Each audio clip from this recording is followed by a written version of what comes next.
সাহাবায়ে বললেন, এ রাসূলুল্লাহ, এই ঈমান সম্পর্কে আমরা জানতে চাই। আল্লাহ নবী বললেন, তাহলে শোনো, ইকরার বিল লিসান, তাসদিকু বিল জিনান, আমল বিল আরকান, এরই নাম হলো ঈমান।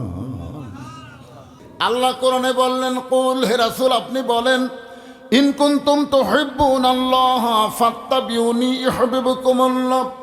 ওগো নবী, আপনি বলেন, কেউ যদি আল্লাহর ইবাদত করতে চায়, আল্লাহকে মহব্বত করতে চায়, তার একটাই মাত্র রাস্তা, ফাত্তাবিউনি, আপনাকে ইত্তেবা করতে হবে। আপনাকে যারা ইত্তেবা করবে, আপনার তরিকা যারা গ্রহণ করবে, ইউহিব্বুকুমুল্লাহ, আমি আল্লাহ তাদেরকে মহব্বত করব। আমার মহব্বতের নমিনা হলো ইয়াগফির লাকুম যুনুবাকুম ওয়াল্লাহু গফুরুর রহিম। এ কারণে আমার সঙ্গে সকলে বলবেন, উপায় নাই রে, বলেন, উপায় নাই রে, উপায় নাই রে, উপায় নাই নবী বিনে আল্লাহ পাওয়ার উপায় নাই। না, ছেলেরা যদি আমার সাথে হুঁকারি না ধরে, ফেরে বা আমি কি জুয়ান? আমি একটা বুড়া মানুষ। এই যে আমার আগে জুয়ান তাকড়াগুলো ওয়াজ করে গেছে, এই বুড়া মানুষক শেষে দিছে, তোমরা একটু হোহা করো বাজান, তোমরা হোহা করলে আমি কিন্তু আর বুড়া থাকবো না, এমন জুয়ান হবো, ওয়াজের গরমে আপনারা খাড়া হবেন, বুঝছেন? এই জন্য একটু হোহা করা লাগবে। সবাই বলেন, উপায় নাই রে, উপায় নাই রে, উপায় নাই নবী বিনে আল্লাহ পাওয়ার উপায় নাই। আপনি নবী বিনে আল্লাহ পাবেন?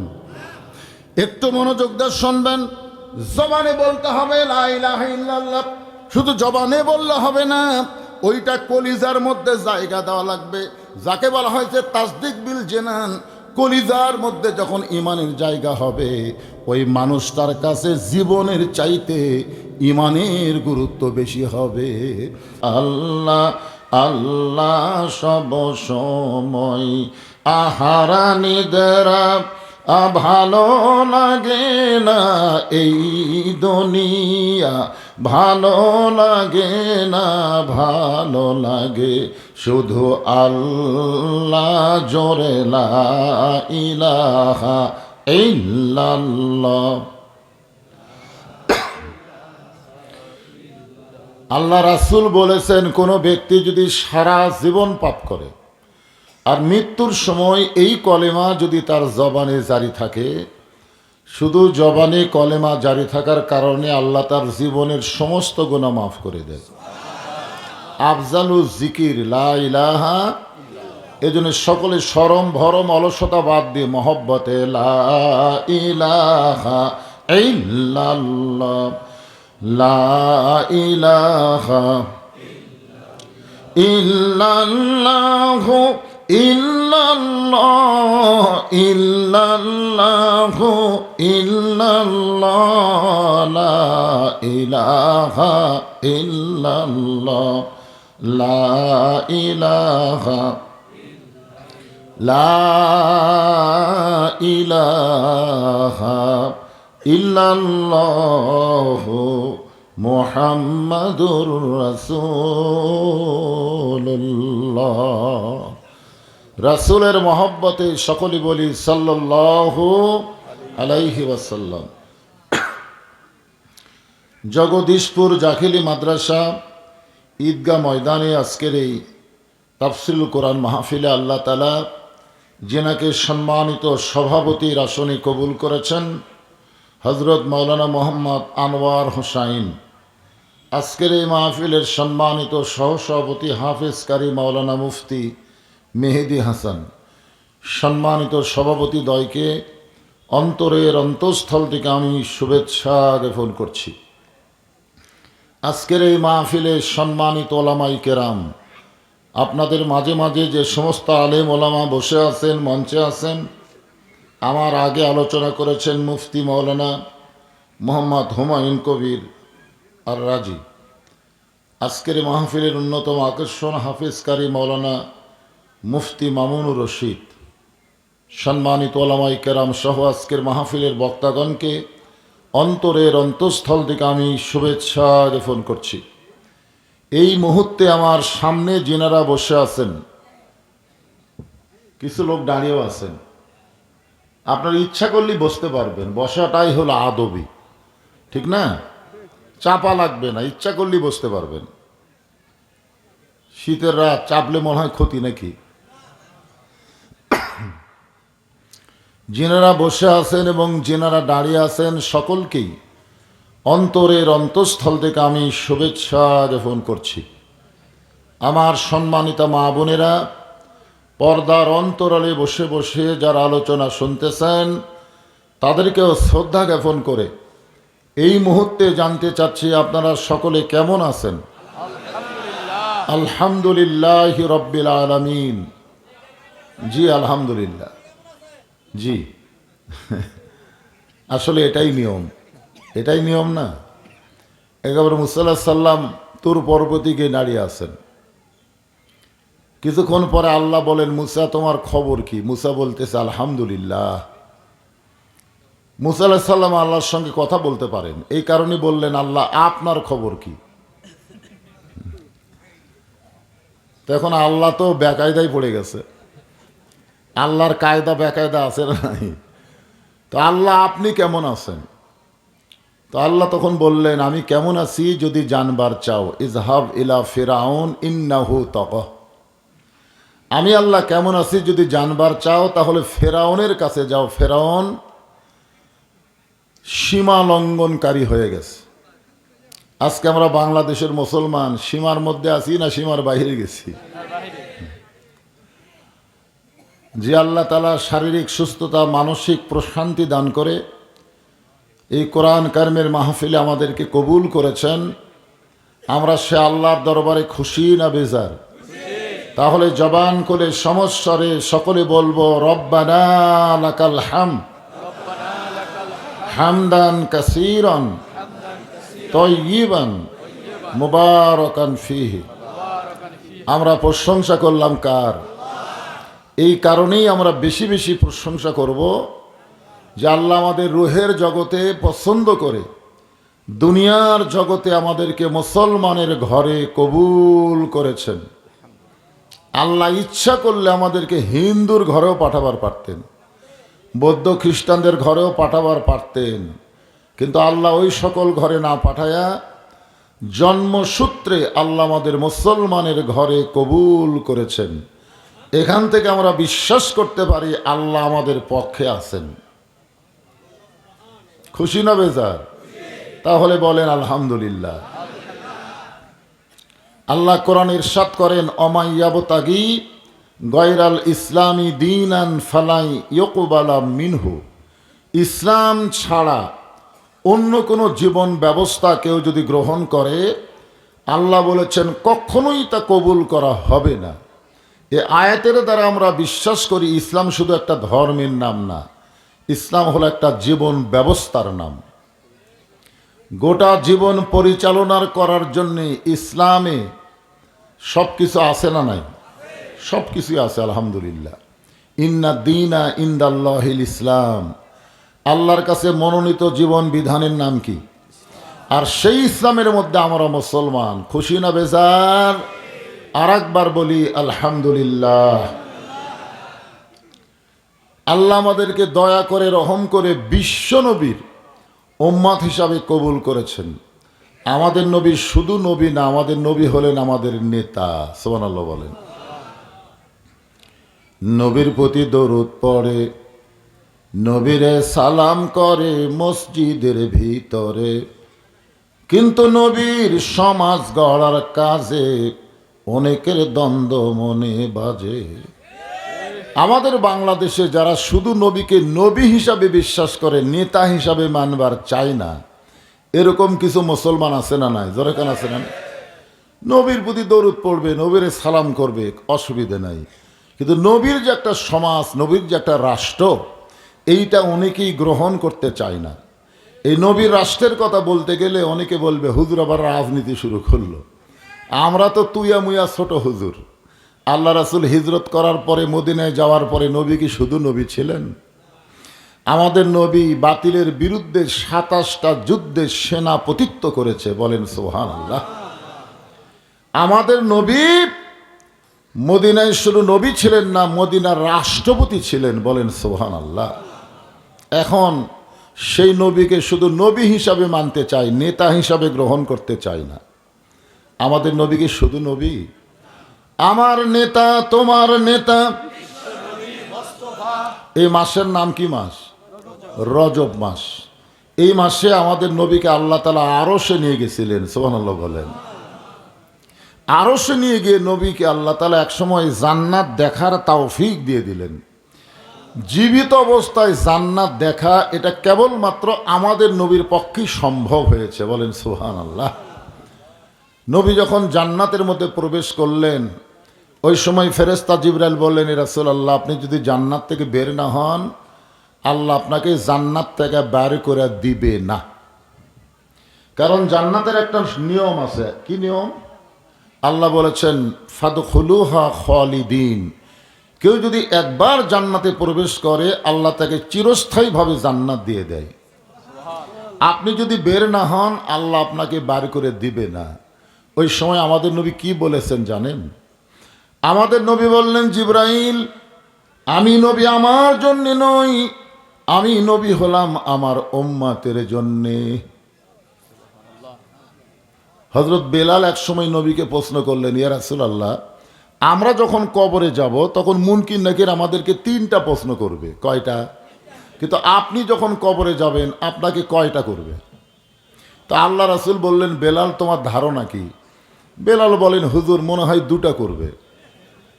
রাসূল বললেন, কোনটা বাদ দিবে? তো বেলাল বললেন, অমান নাবিউকা, এই প্রশ্ন আপনাকে করবে না, কারণ আপনি নিজেই তো নবী।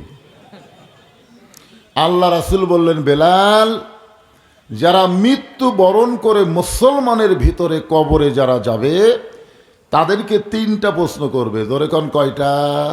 কেউ বলেছেন 4টা, কেউ বলেছেন 5টা, যাই হোক 3টাটাই সহি।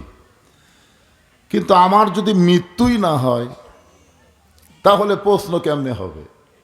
এখন এই নিয়ে আমাদের মধ্যে একটা ফিতনা আছে। অনেকে বলে নবী মারা গেছে, আবার অনেকে বলে নবী শুয়ে আছেন, অনেকে বলে নবী ঘুমায় আছেন। আমাদের মুসলমানের মধ্যে ফিতনা আছে না নাই? এখন আমরা নবীর উম্মত হয়ে নবীকে যদি বলি মরেই গেছে, তাহলে নবীর টুপি আমাদের মাথায় কেন? নবীর সুন্নাত দাড়ি আমাদের মুখে কেন? ইমাম মালিক রহমতুল্লাহ আলাইহি বলেন, নবীকে জিন্দা তারাই বিশ্বাস করে যারা নবীর আদর্শ গ্রহণ করে। জোরে কোন সুবহানাল্লাহ। এই জন্য আমরা সেই নবীকে একটু জিনিস বুঝে একটু খেয়াল করি। আল্লাহ নবী বললেন, জিবরাইল, আল্লাহ যদি আমাকে জান্নাতে থাকার জন্য বলতেন তাহলে আমি জান্নাতে প্রবেশ করতাম না, আমি শুধু জান্নাত দেখার জন্য প্রবেশ করেছি। ওই দিন আমি জান্নাতে থাকার জন্য প্রবেশ করব যেদিন আল্লাহ আমার সমস্ত উম্মতিনীকে জান্নাত দিবে। এখন বলেন, যেই নবী নেতা জান্নাতের মধ্যে গিয়ে আমাদের কথা ভোলে নাই, আমরা সেই নবীকে ভুলবো? আজকাল অনেক নেতারা ভোট পায়া সংসদে গেলেই আর আমাদের কথা মনে থাকে না। ধরে কোন ঠিক কিনা? ওই সমস্ত নেতার পেছনে সময় দিয়ে মিছিল করি, আমার নেতার চরিত্র ফুলের মতন পবিত্র, খোঁজলে দেখেন নামাজ পড়ে না এক ওয়াক্ত। সমস্ত নেতা বাদ দিয়ে লাকাদ কানা লাকুম ফি রাসূলিল্লাহি উসওয়াতুন হাসানা, এমন একজন বিশ্বনবীর উম্মত হওয়ার তৌফিক আল্লাহ আমাদেরকে দান করেছেন। খুশি না বেজার? তাহলে জবান খুলে আরেকবার বলি আলহামদুলিল্লাহ। এখন আসেন যে কোরআন থেকে আপনারা তাফসীর শুনবেন, এই কোরআনের মধ্যে কোনো সন্দেহ?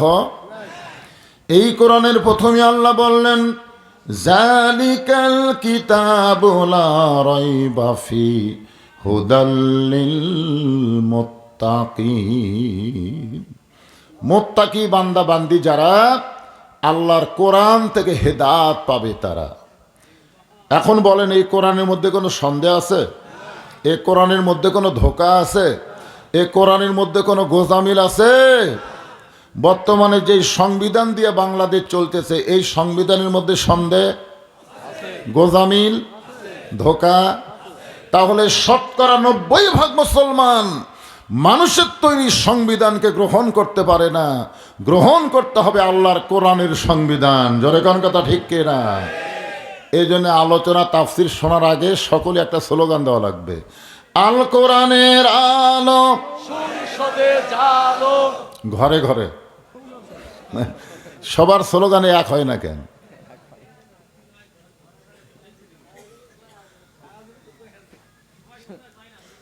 আসলে দেখতে দেখতে কিন্তু আমাদের স্বাধীনতার পরে 55 বছর পড়ে গেল। ধরে কোন ঠিক কিনা?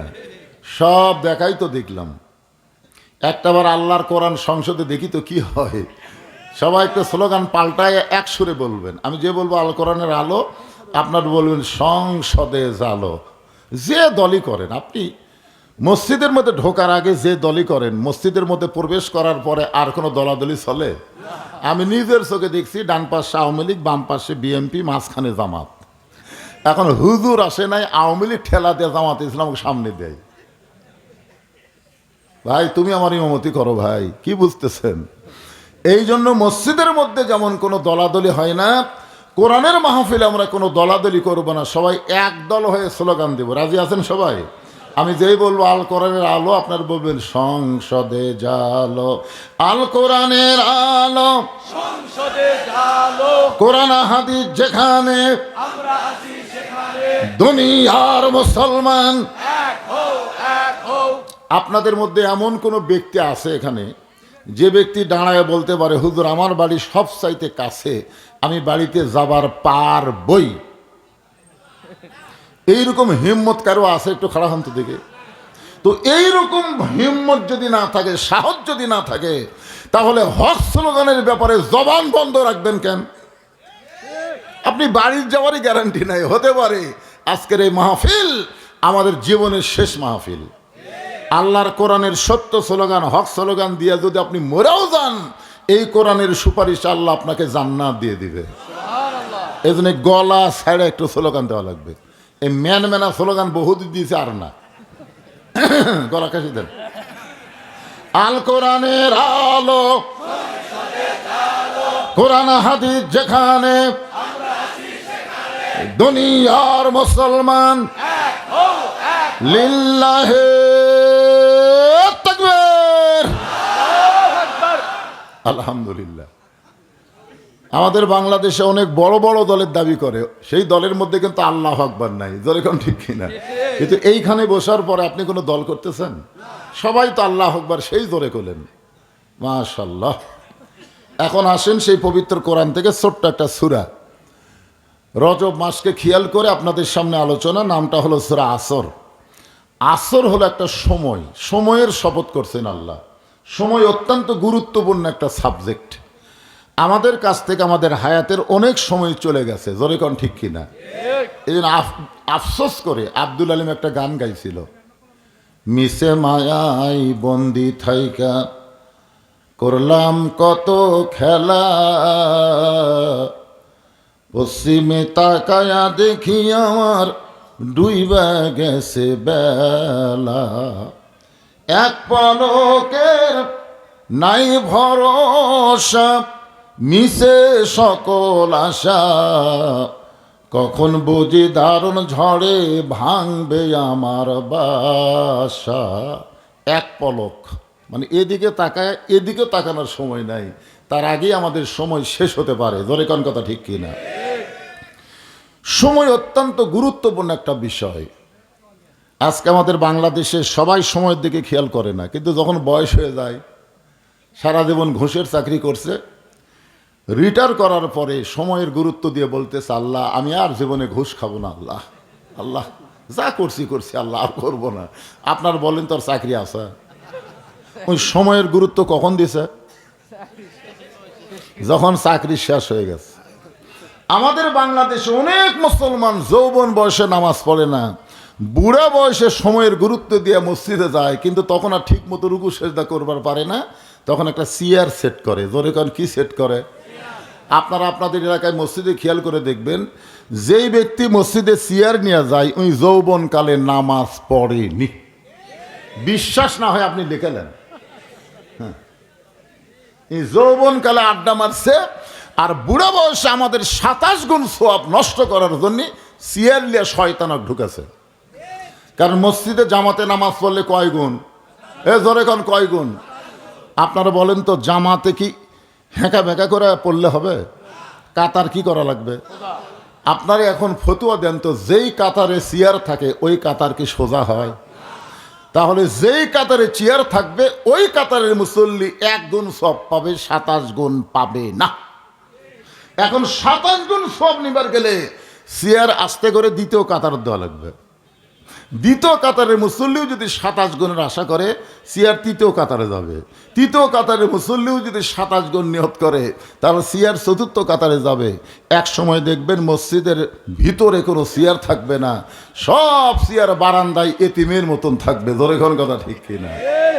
আমি এই জন্যই বললাম যে রজব মাস হলো নামাজের মাস, নামাজ পাওয়ার মাস। জোরে কোন কথা ঠিক কিনা? যখন হয় চামড়া ঢিল, আল্লাহর সাথে দিছে মিল। আপনারা বলেন তো, আমার মতন বুড়া মানুষ যখন আল্লাহর সামনে হাসরে দাঁড়াবে, তখন আল্লাহ কি বলবেন? তোমার শৈশবকালের বুড়াকালের কোনো হিসাব দেওয়া লাগবে না, খালি যৌবন সময়ের হিসাব দিয়া জান্নাতে যাও। তাহলে আমাদের হায়াতের ভিতরে সবচাইতে দামি সময় কোনটা? আরো জোরে। আর এখনকার যৌবনকালে যুবকেরা কি করতেছে?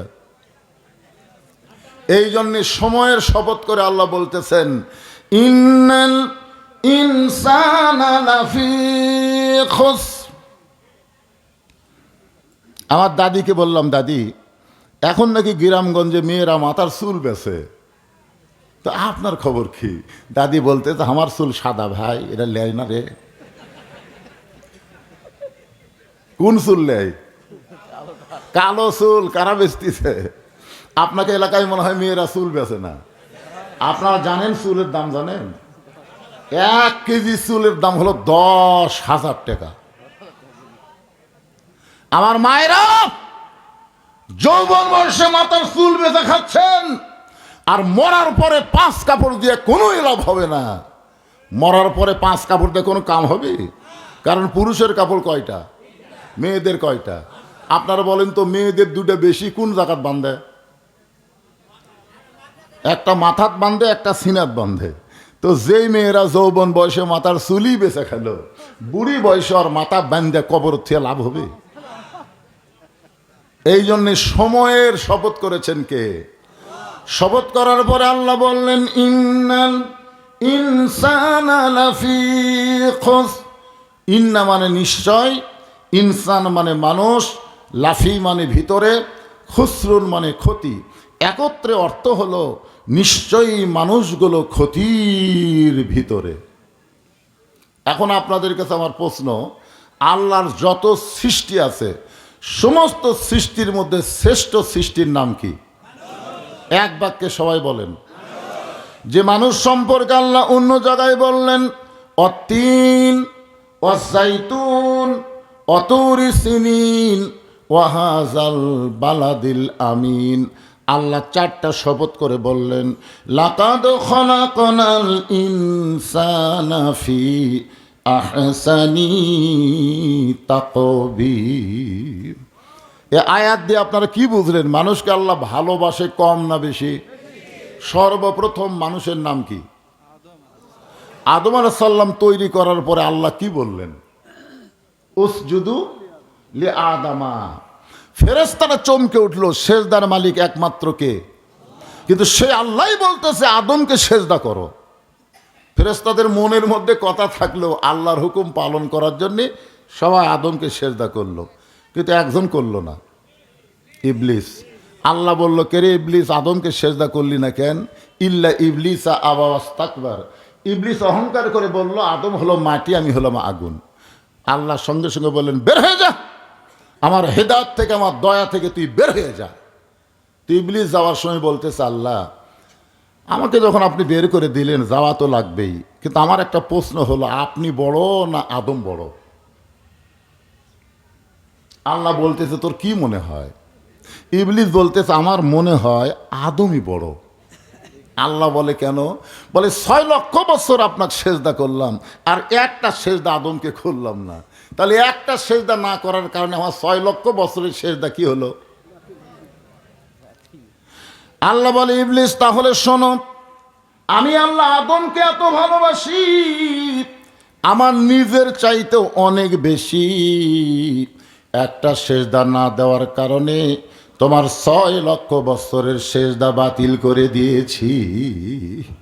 এই জন্য আমার সঙ্গে সবাই বলেন, আদর করে মানুষ আল্লাহ বানায়া কেমনি দিবেন ক্ষতির মধ্যে ফেলিয়া। কেরে যুবক, এই গজল গালি গুনাহ হবে? তাহলে জবান ছাড়াতে বলেন, আদর করে মানুষ আল্লাহ বানায়া কেমনি দিবেন ক্ষতির মধ্যে ফেলিয়া। আপনারা বলেন তো, এই মানুষের মধ্যে পুরুষ মানুষ, নারী মানুষ, দুই মানুষ আছে না নাই? ইনসানের মধ্যে, ইনসান কি লিঙ্গ? হ্যাঁ, উভয় লিঙ্গ। তাহলে এর মধ্যে হিজরা নাই, মানে উভয় বললে তো পুরুষ আর নারী বোঝা গেল, হিজরা বাদ পড়ল। আমার মায়েরা যারা পর্দার অন্তরে বসে শুনতেছেন, আজকে আমি এখানে এসে শুনলাম যে আপনাদের চাইতে ওদের সংখ্যা কম নাই। সেই মায়েরা এসে শোনার জন্যে। মায়েরা একটু মনোযোগ দিয়ে শুনবেন, কারণ আমরা মরদ মানুষ ভালো হয়ে কাম হচ্ছে না, তো মেয়ে মানুষ ভালো হওয়া লাগবে, ঠিক কিনা বলেন? আপনারা খালেদা আর হাসিনা মিলে এই দুই মেয়ের অধীনে কত বছর ছিলেন মনে আছে? আল্লাহ কোরআনে বলেছেন, আর রিজালু কাওয়ামুন আলান নিসা, পুরুষেরা থাকবে উপরে, নারীরা থাকবে নিচে। আর আমাদের ভাগ্য এত খারাপ, দীর্ঘদিন পর্যন্ত আমরা নারীর তলে ছিলাম। ধরে কথা কন না কেন ভাইজান? আগামীতে একটা সুসংবাদ হলো, মরদ মানুষের বাংলাদেশ, নারীদের আর চলবে না। ধরে কোন কথা ঠিক কি না? আগামীতে পুরুষ মানুষের বাংলাদেশ হবে ইনশাআল্লাহ। পুরুষের সঙ্গে সঙ্গে যদি এই কোরআনটাও সঙ্গে থাকে তাহলে কেমন লাগবে? ইল্লাল্লাযীনা আমানু ওয়া আমিলুস সালিহাতি ওয়া তাওয়াসাউ বিল হক ওয়া তাওয়াসাউ বিস সবর। এখানে সর্বসাকুল্যে বিষয় হলো 4টা। জোরে বলেন কয়টা? 1 নম্বর হলো ঈমান। ঈমান যদি ঠিক না থাকে, আপনি যত আমল করেন আল্লাহর দরবারে কবুল হবে?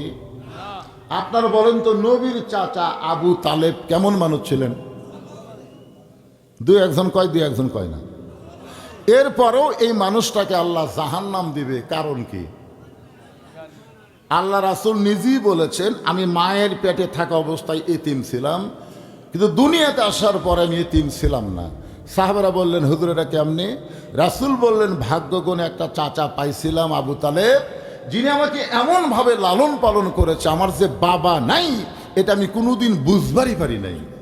যেই চাচা নবীকে এত দরদ দিয়ে লালন পালন করলো, সেই চাচাটাও জাহান্নামে যাবে, কেবলমাত্র শুধুমাত্র ঈমানটা না থাকার কারণে। এখন বলেন তো, বাংলাদেশে শতকরা কত ভাগ মুসলমান? ঈমানদার কত ভাগ?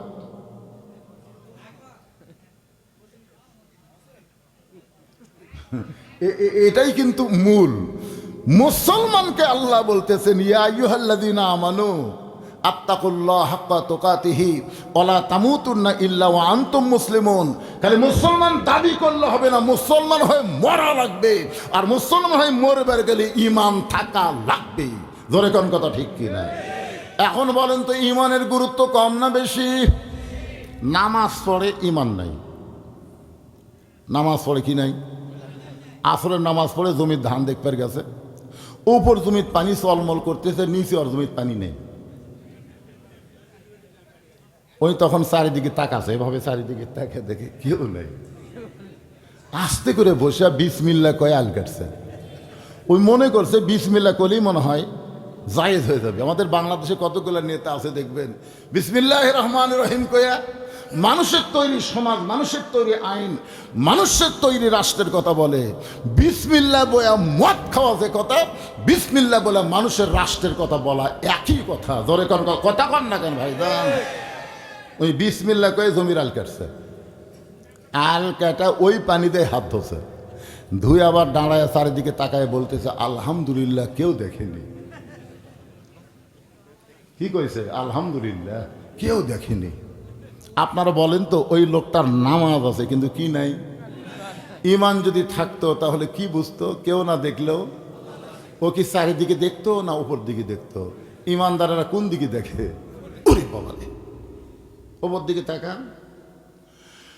তোমার দুই কান্দে দুই মোহরি, লেখিতেছেন ডায়েরি, দলিল দেখে রায় দিবে, টাকা পয়সার নাই কারবার। রে ছেলেরা, রাত্রেবেলা দরজা জানলা বন্ধ করে কম্বলের মধ্যে মোবাইল চালু করো। হ্যাঁ, মনে করে এখন কেউ চেতন নাই, কেউ দেখবি না, আমি এখন ইচ্ছা মতো দেখতেছি। তখন দুই ফেরেশতা কয় আল্লাহ এই শয়তানের কান্দ থাকবো না আল্লাহ। আমরা কান্দে থাকার বড় যে অশ্লীল ভিডিও দেখতেছে ই কি? আল্লাহ বলে থাক, দেখা যাক, সময় আছে তো, সময় আছে। 26 সালের 12ই ফেব্রুয়ারি এই বাংলাদেশ পরিবর্তন হতে পারে। জোরে কোন কথা ঠিক না? হতে পারে তো। গোটা বাংলাদেশ ঘুরতেছি আপনাদের দোয়ায়, দেখতেছি তো কিছু। আগের দিন বাঘে খাসে ভাই, আগের দিন আর নাই রে। আপনারা মনে করতেছেন আগেও যায় এখনো দেয়। হ্যাঁ ইনশাল্লাহ কিছু কিছু একটা হবে ইনশাল্লাহ। যুবকেরা এখন থেকে সাইজ হও। দুই কান্দের দুই ফেরেশতা কি করতেছে? ঘুম পাড়তেছে। ওই যখন অশ্লীল ভিডিও দেখতেছে ফেরেশতা ঘুমায়। ইমানদার বিশ্বাস করে কেউ না দেখলেও আল্লাহ দেখতেছে, কেউ না লিখলেও দুই ফেরেশতা লিখতেছে। ওর দ্বারা কোনো অন্যায় কাজ করা যাবে। ইমানদার কোনোদিন বলতে পারবে না আমার দয়াল বাবার দরবারেতে কেউ ফিরে না খালি হাতে। জিজ্ঞাসা করা হচ্ছে ভাই গাড়ি নিয়ে কোথায় যাচ্ছ? কয় বাবার দরবারে। কি জন্য যাচ্ছে? কয় আল্লাহ পাওয়ার জন্যে। তো আল্লাহ পাওয়ার জন্য জিকির কি করতেছিস? জিকিরটা এইভাবে করা লাগবে, আমার দয়ার আল্লাহর দরবারেতে কেউ ফিরে না খালি হাতে। আল্লাহ আল্লাহ। 1 নম্বর ইমান। সাহাবা বললেন রাসূলুল্লাহ এই ইমান সম্পর্কে আমরা জানতে চাই। আল্লাহ নবী বললেন তাহলে শোনো, ইকরার বিল লিসান, তাসদিকু বিল জিনান, আমল বিল আরকান, এরই নাম হলো ঈমান। জবানে বলতে হবে লা ইলাহা, সবাই বলেন লা ইলাহা। একটু ঝাঁকি দিয়েই কন্তরে ভাই, ঝাঁকির মধ্যে নেকি বেশি রে। লা ইলাহা ইল্লাল্লাহ, লা ইলাহা ইল্লাল্লাহ। এক তরিকার মুরিদ আমাকে কইছে হুজুর যত জোরে ঝাঁকি দিবেন তত জোরে শয়তান চলে যাবে। আরে শোনেন, আমি তরিকা নিয়ে ফাজলামো করতেছি না। তরিকা মানে রাস্তা, তরিকা 4টা না, তরিকা হলে একটা। আল্লাহর হুকুম, নবীর তরিকা। জোরে কোন কথা ঠিক কিনা? আল্লাহর হুকুম, নবীর তরিকা। আল্লাহ কোরআনে বললেন কুল, হে রাসূল আপনি বলেন ইন কুনতুম তুহিব্বুনাল্লাহ ফাত্তাবিউনি ইউহিব্বুকুমুল্লাহ। ওগো নবী আপনি বলেন কেউ যদি আল্লাহর ইবাদত করতে চায়, আল্লাহকে মহব্বত করতে চায়, তার একটাই মাত্র রাস্তা, ফাত্তাবিউনি, আপনাকে ইত্তেবা করতে হবে। আপনাকে যারা ইত্তেবা করবে, আপনার তরিকা যারা গ্রহণ করবে, ইউহিব্বুকুমুল্লাহ, আমি আল্লাহ তাদেরকে মহব্বত করব। আমার মহব্বতের নমিনা হলো ইয়াগফির লাকুম যুনুবাকুম ওয়াল্লাহু গফুরুর রহিম। এ কারণে আমার সঙ্গে সকলে বলবেন উপায় নাই রে, বলেন উপায় নাই রে, উপায় নাই রে, উপায় নাই নবী বিনে আল্লাহ পাওয়ার উপায় নাই। না ছেলেরা যদি আমার সাথে হুঁকারি না ধরে, ফেরে বা আমি কি জুয়ান? আমি একটা বুড়া মানুষ। এই যে আমার আগে জুয়ান তাগড়াগুলো ওয়াজ করে গেছে, এই বুড়া মানুষক শেষে দিছে তোমরা একটু হোহা করো বাজান, তোমরা হোহা করলে আমি কিন্তু আর বুড়া থাকবো না, এমন জুয়ান হবো ওয়াজের গরমে আপনারা খাড়া হবেন, বুঝছেন? এই জন্য একটু হোহা করা লাগবে। সবাই বলেন উপায় নাই রে, উপায় নাই রে, উপায় নাই, নবী বিনে আল্লাহ পাওয়ার উপায় নাই। আপনি নবী বিনা আল্লাহ পাবেন? একটু মনোযোগ দিয়ে শুনবেন। জবানে বলতে হবে লা ইলাহা ইল্লাল্লাহ, শুধু জবানে বললে হবে না, ওইটা কলিজার মধ্যে জায়গা দেওয়া লাগবে। যাকে বলা হয়েছে তাসদিক বিল জেনান, কলিজার মধ্যে যখন ইমানের জায়গা হবে, ওই মানুষটার কাছে জীবনের চাইতে ইমানের গুরুত্ব বেশি হবে। আপনারা বলেন তো, ইমান বাঁচান ফরজ না জীবন বাঁচান ফরজ? আমরা যদি জীবন বাঁচাবার পারতাম তাহলে খালেদা জিয়া মরত। তাহলে জীবন বাঁচানোর শক্তি আমাদের হাতত থাকলে খালেদা মরে কেরে? বাংলাদেশের সবচাইতে দামি এবার কি আর হাসপাতালে রাখছে, বিশ্বের বড় বড় ডাক্তার নিয়ে এসে তাকে বাঁচানোর চেষ্টা করছে, মরার পরও মরিছে এই কথা ঘোষণা করলো না। ধরে কোন কথা ঠিক কিনা? হায় হাই রে, আমাদের হাতত খালি ক্ষমতা থাকলে মরবি।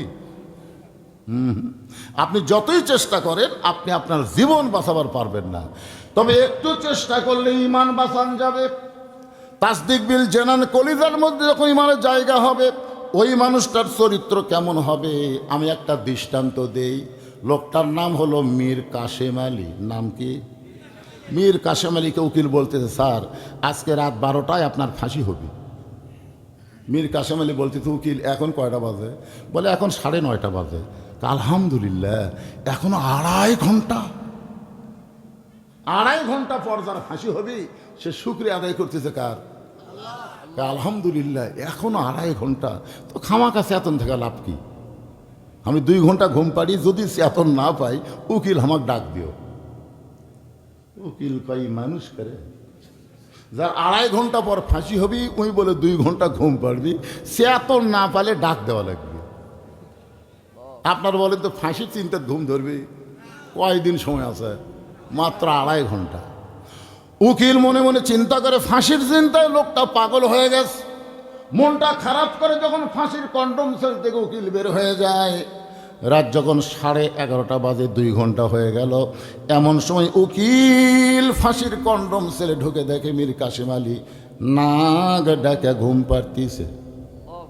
ঘুমের সাইজ হচ্ছে। উকিল কয় সর্বনাশ, আর মাত্র 8 ঘন্টা পর তার ফাঁসি হবি, এ আরে ঘুম পাড়তিছি মানুষ করে? পাওটা লড়াইলি মীর কাশেম আলী চেতন পায়, বলে ভাইজান ফাঁসির সময় কি হয়েছে? বলে না স্যার, এখন 8 ঘন্টা বাকি আছে। কয় আলহামদুলিল্লাহ, এখনো 8 ঘন্টা বাকি আছে। শুকুর গুজার করছে কার? ওযু করে 2 রাকাত নামাজ পড়ে কোরআনের সূরা মুলক আর মুজাম্মিল তেলাওয়াত করে, ফাঁসির কন্ডম সেলের মধ্যে সবচাইতে ভালো পাঞ্জাবি গায়ে দিয়া, শিরোনি দিয়া মাথার চুল হাসরায় বলে, উকিল দেখো তো আমাকে কেমন লাগতেছে? উকিল কান্দারে বলে, স্যার কিছুক্ষণের মধ্যে আপনার ফাঁসি হবে। আপনি কি শ্বশুর বাড়ি বেড়াবার যাবেন? এমন পাঞ্জাবি গায়ে দিয়ে চুল মাথার শিরোনি দিয়ে হাসরায় কি বোঝাবার চান? মীর কাশেম আলী বলে, উকিল রে, তাসদিক বিল জেনান, আমার ইমান বলতেছে তুমি বলো ফাঁসি হবে, আর ফাঁসির মাধ্যমে 8টা জান্নাতের দরজা আল্লাহ আমার জন্য খুলে দিবে। তুমি বলতেছ আমার ফাঁসি হবে, কিন্তু আমার ঈমান বলতেছে ওয়ালা তাকুলু লিমান ইউকতালু ফি সাবিলিল্লাহি আমওয়াতুন বাল আহইয়াউ ওয়ালাকিন লা তাশউরুন।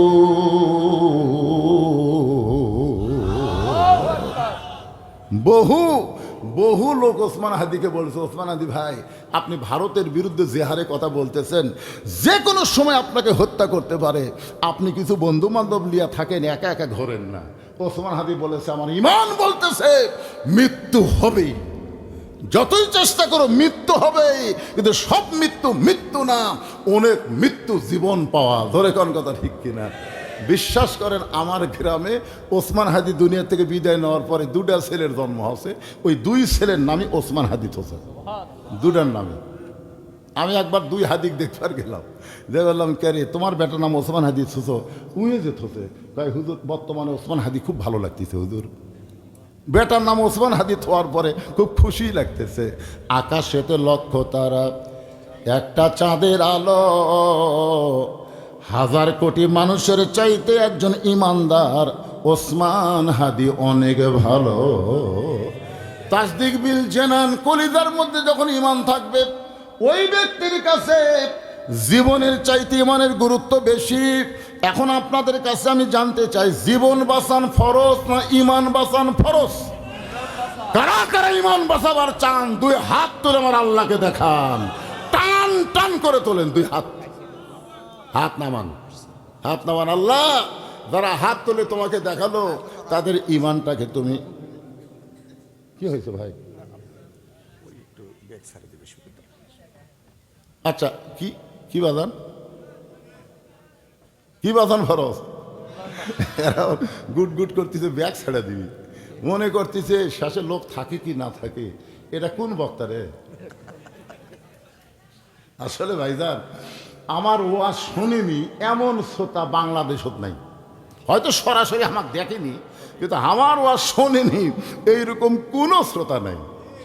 মানে এত ভাইরাল, এই কালো মানুষ যেটি ওয়াজ করার যায় এই ইউটিউবের জ্বালায়, বুঝলেন? আমি অনেক জায়গা জোর হাত করি, ভাই তোরা আসিস না রে, ভাই তোরা আসিস না, এটা করে দেখেন, আমি নিষেধ করি।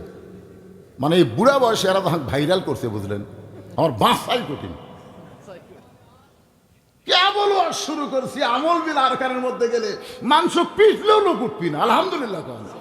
তার মধ্যে কমিটির মধ্যে একটা এই এই এই এই না জানি কি হয়। আচ্ছা দেন, ব্যাগ ছেড়ে দেন, দেন দেন, ব্যাগ ছেড়ে দেন, 5 মিনিটের মধ্যে কাম সেরে দিই। এরকে ভিতর থেকে এই ফুসফুসিটা চলে যায় নাকি কোন ভাইজান? তারপরে এক টানা আওয়াজ হবে। আর কোনো চিন্তা আছে? এক টানা সূরা আসরের আওয়াজ হবে ইনশাআল্লাহ। এই ঢোকো, ব্যাগলা ঢোকো। এই কোরআনকে মহব্বত করে, আল্লাহর কোরআনকে ভালোবেসে 10, 20, 50, 100 টাকা যিনি যা পারবেন দিবেন। দিবেন না ভাইজান? কারা কারা দিবেন না হাত তোলেন তো দেখি। কে হাত তুললো রে? কে রে? কে রে? আমার কাছ থেকে টেকা নিয়ে যা।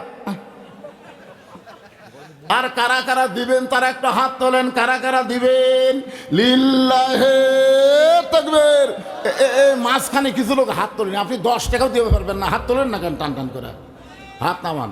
আমার মায়েরা যারা বসে আছেন, ও মা, আপনাদের জন্য আজকে সেই ফাটাফাটি ওয়াজ করবো মা, ইনশাল্লাহ। আপনারাও আল্লাহর রাস্তায় দিয়ে দিবেন। মেয়েদের মধ্যে মেয়েরা আদায় করবে, তাই না? হ্যাঁ, মেয়েরা আদায় করবে মা। আপনারা খুশি মনে দিয়ে দেন। এই ছেলেরা ব্যাগ লেগেছে, দেন দেন, সবাই বার করেন। আমি আপনাদের অনুরোধ করবো, ছিঁড়া ফাটা যেই টাকা চালা লেয়নি, পানালা হাত ধরেনি, এই টাকা দেন, ব্যাগত দেন না।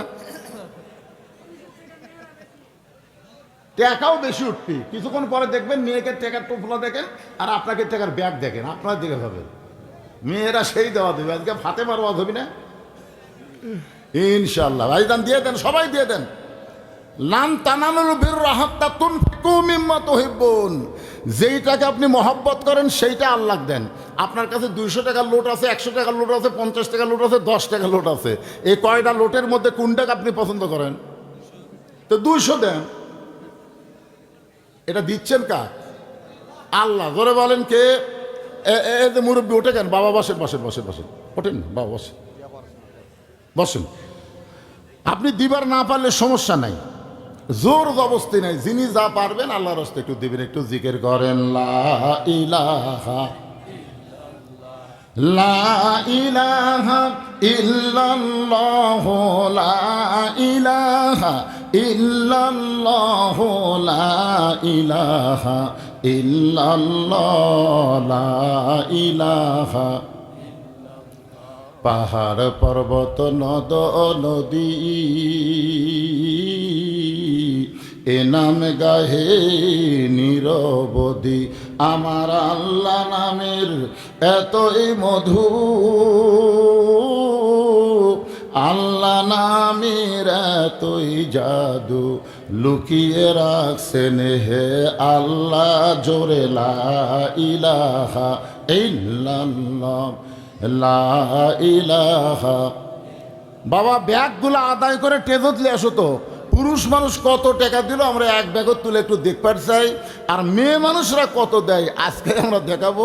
আগামীতে মরদ থাকবি না মেয়ে থাকবি দেখা দরকার, ধরে কোন ঠিক কি না।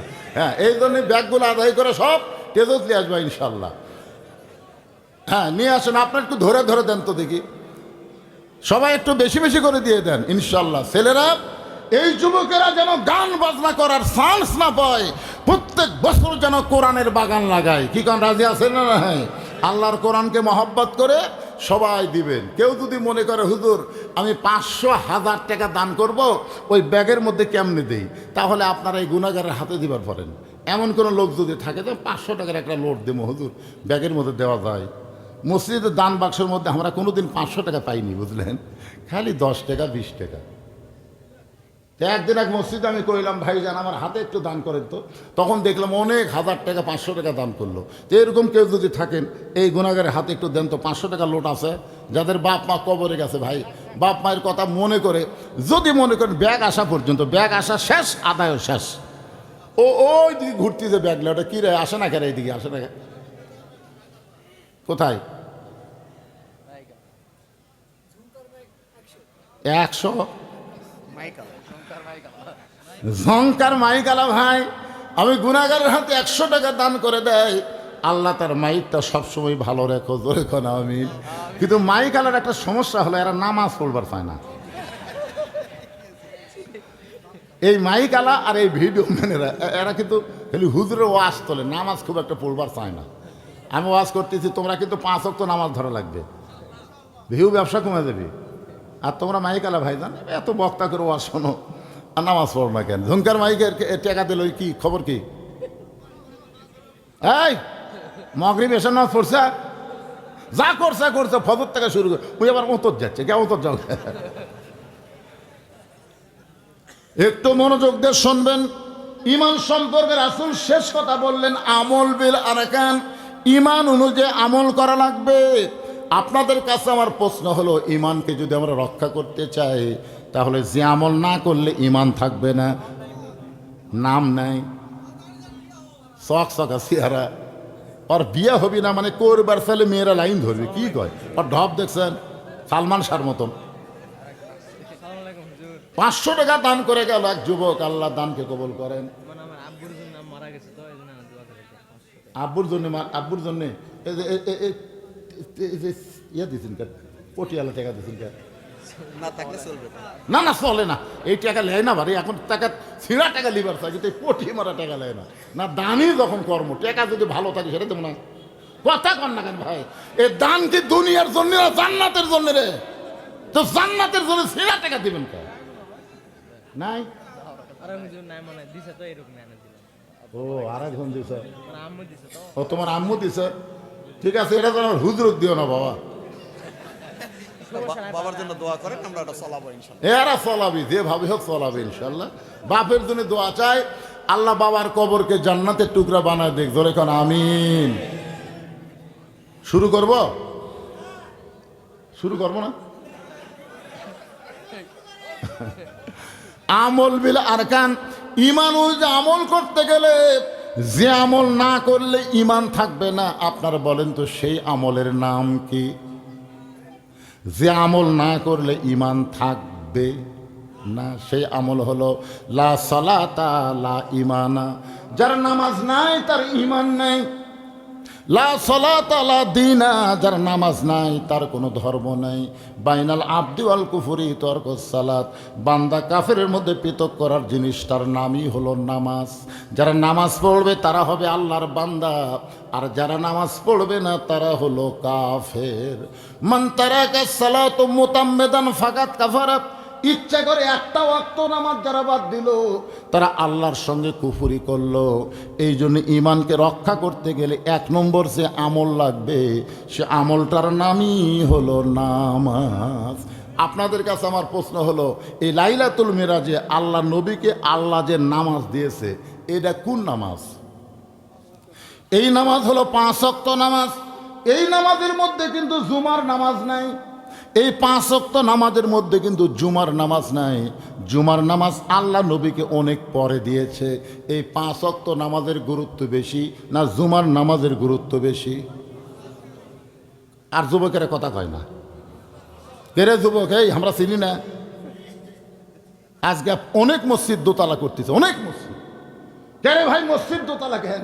বলে হুজুর মুসল্লি আঁটে না তো এই জন্যই দোতলা। তো ফজরের খবর কি? এক কাতারে হয় না। জোহরের খবর কি? কয় কাজ কামের দিন। আসরের খবর কি কয় হাট বাজারে গেছে, মাগরিবের খবর কি কয় বাজার করে এসে হিসাব করতেছে, এশার খবর কি ফজরও যা এশাও কয়। তাহলে মসজিদের মধ্যে কয় কাতার? বলে 6 কাতার। এক কাতারের মুসল্লি হয় না, দোতলা করবা কেন? তখন বলে হুজুর ওই যে জুমার দিনে সবার শেষে আসা আগে যায়, ওদের জন্যই দোতলা করা লাগবে।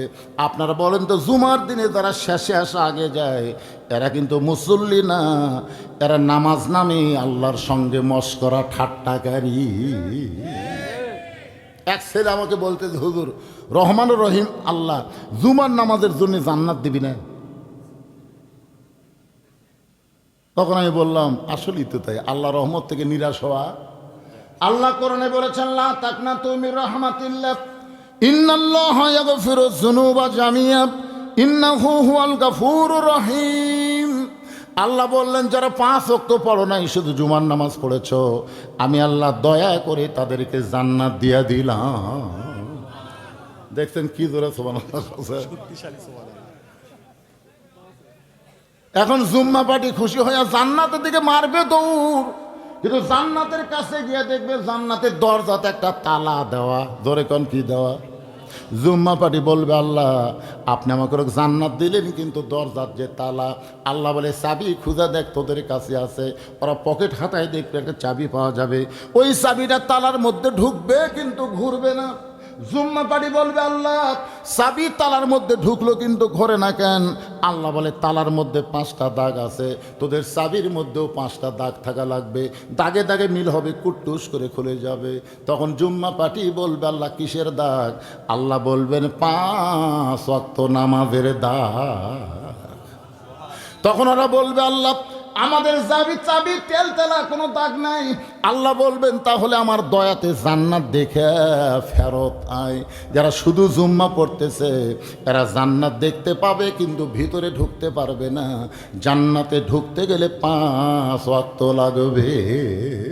জোরে বলেন কয় ওয়াক্ত? আসসালাতু মিফতাহুল জান্নাহ, নামাজ হচ্ছে বেহেশতের চাবি। এই নামাজ হলো 5 ওয়াক্ত নামাজ।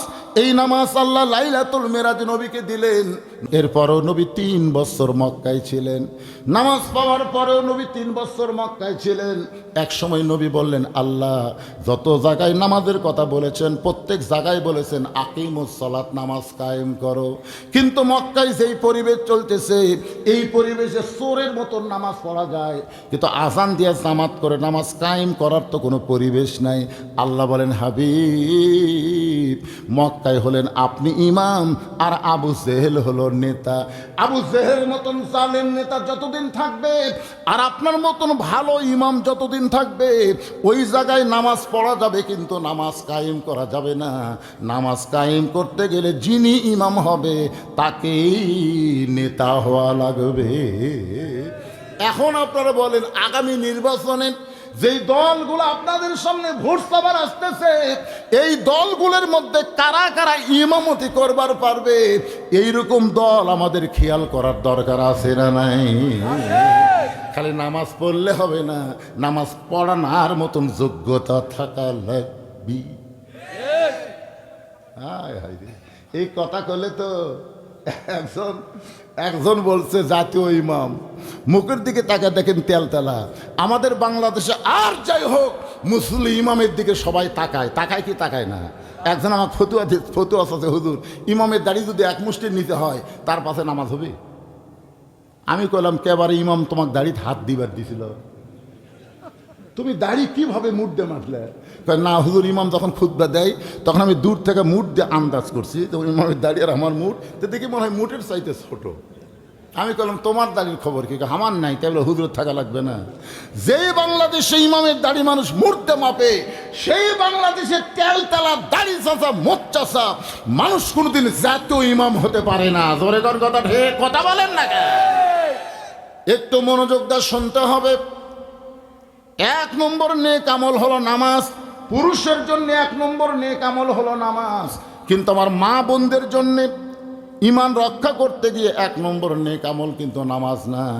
1 নম্বর নেক আমলের নাম হলো পর্দা। জোরে বলেন 1 নম্বর নেক আমলের নাম কি? আরো জোরে। আমার মায়েরা যারা পর্দার অন্তরে শোনেন, পর্দা যদি আপনাদের না থাকে, আপনাদের নামাজ রোজা হজ জাকাত কোনো ইবাদত আল্লাহর দরবারে কবুল হবে না।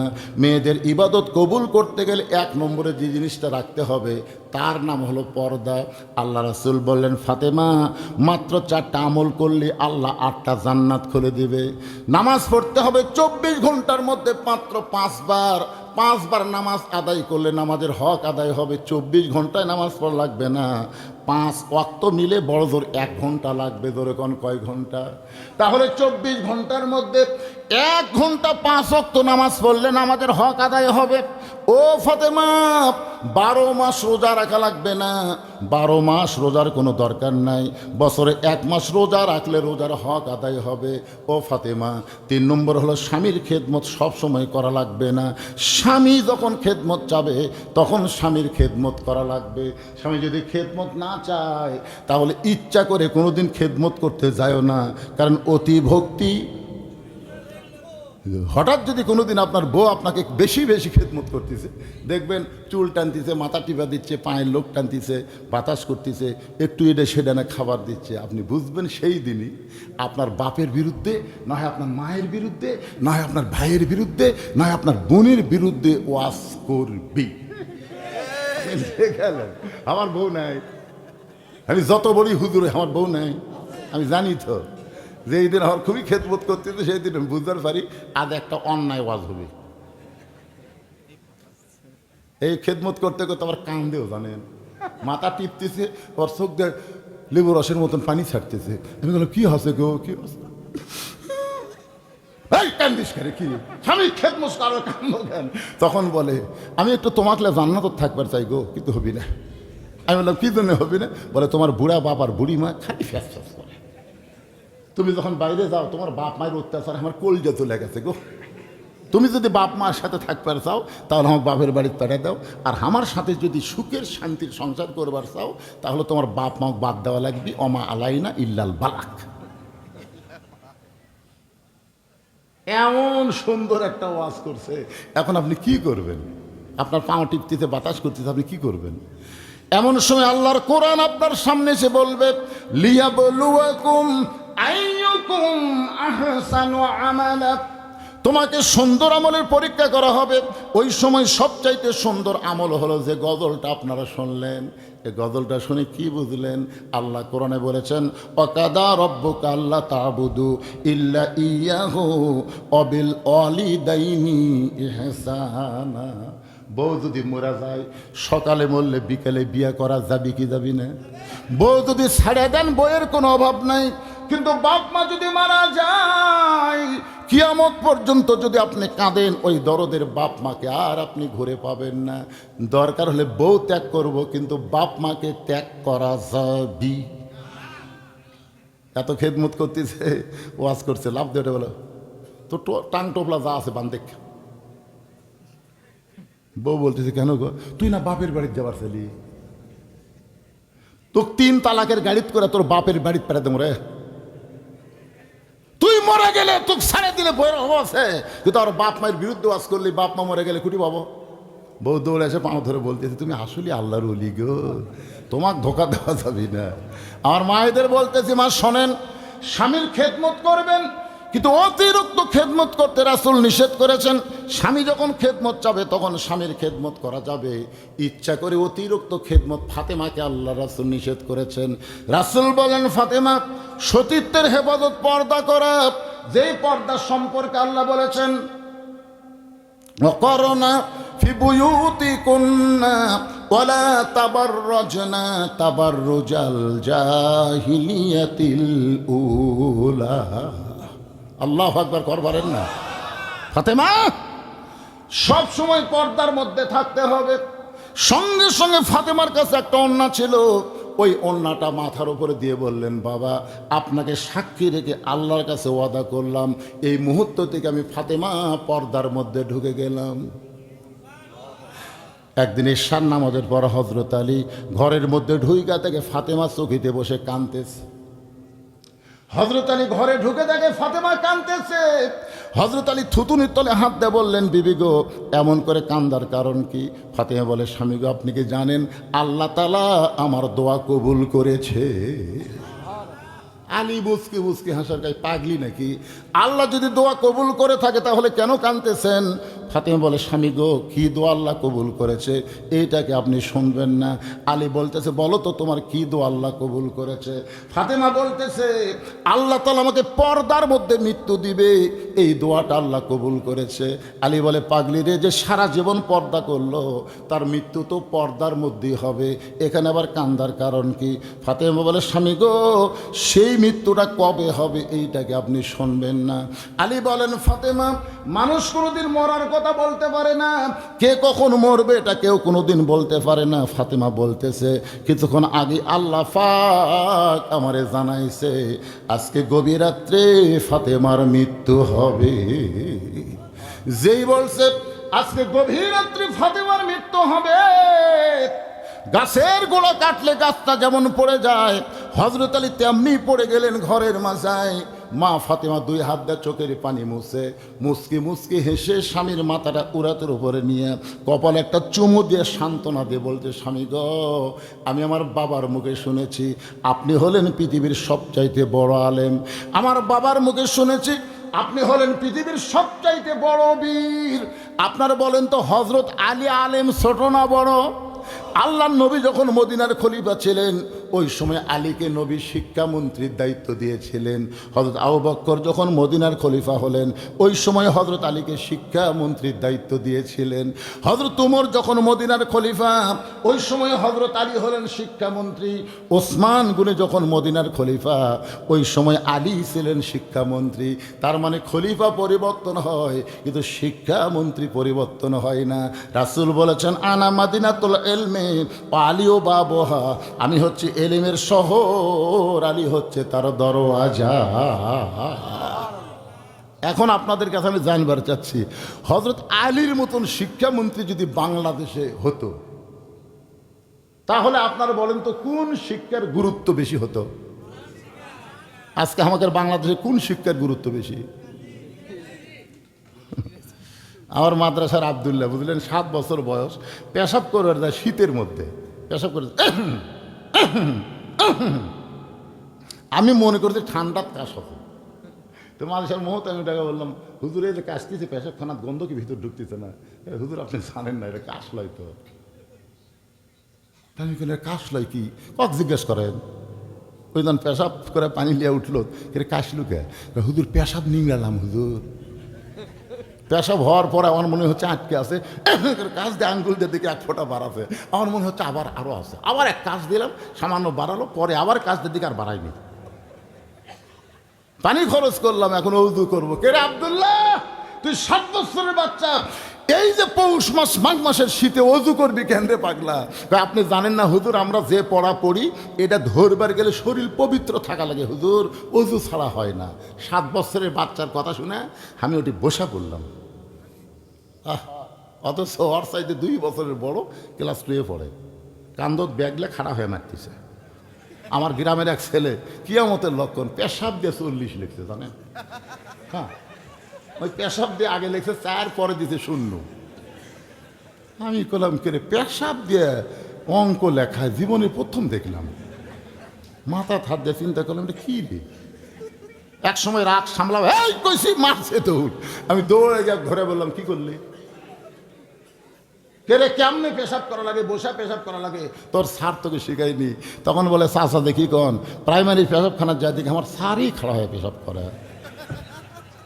90% মুসলমানের দেশে যেই শিক্ষার গুরুত্ব দিতে হবে সেই শিক্ষা পড়তে গেলে আগে পবিত্র হওয়া শেখা লাগবে। তোর কথা ঠিক কিনা? আমাদের বাচ্চাগুলোকে পবিত্র হওয়ার শিক্ষা দেওয়ার দরকার আছে না নাই?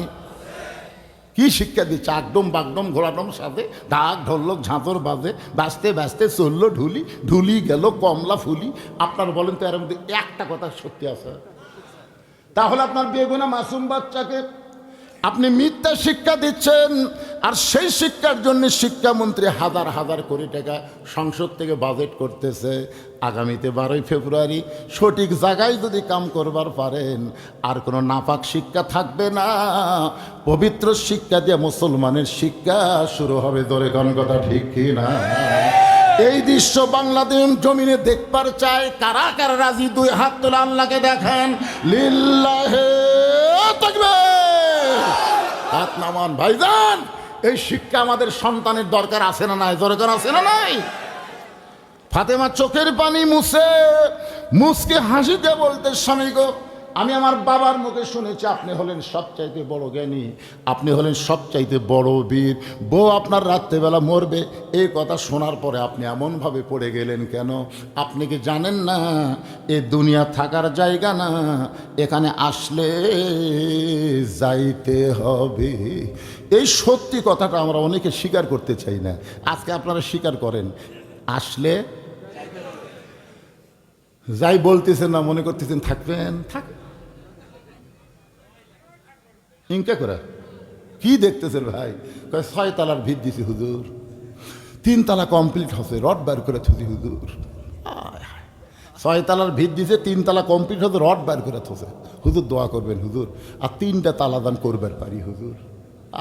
হুজুরও দোয়া করতেছে, আল্লাহ 3 তালা করছে, আর 3 তালা দান করবার পারে আল্লাহ। করা শেষ হলে যেন মরে আল্লাহ, করা শেষ হলে যেন মরে। আপনার বলেন তো 6 তালা না 20 তালা? এ কথা কোন 6 তালা না 20 তালা? তাহলে বারবার ঘাট কাট করে উপর দিকে না তাকায় নিচ দিকে একবার তাকান। এই দুনিয়া থাকার জায়গা না, এখানে আসলে যাইতেই হবে। ধরে কোন কথা ঠিক না? তো কেমনে যাবেন? কেমনে যাবেন? যে অবস্থা আছেন এই অবস্থায় গেলে তো পিটন খাওয়া লাগবে।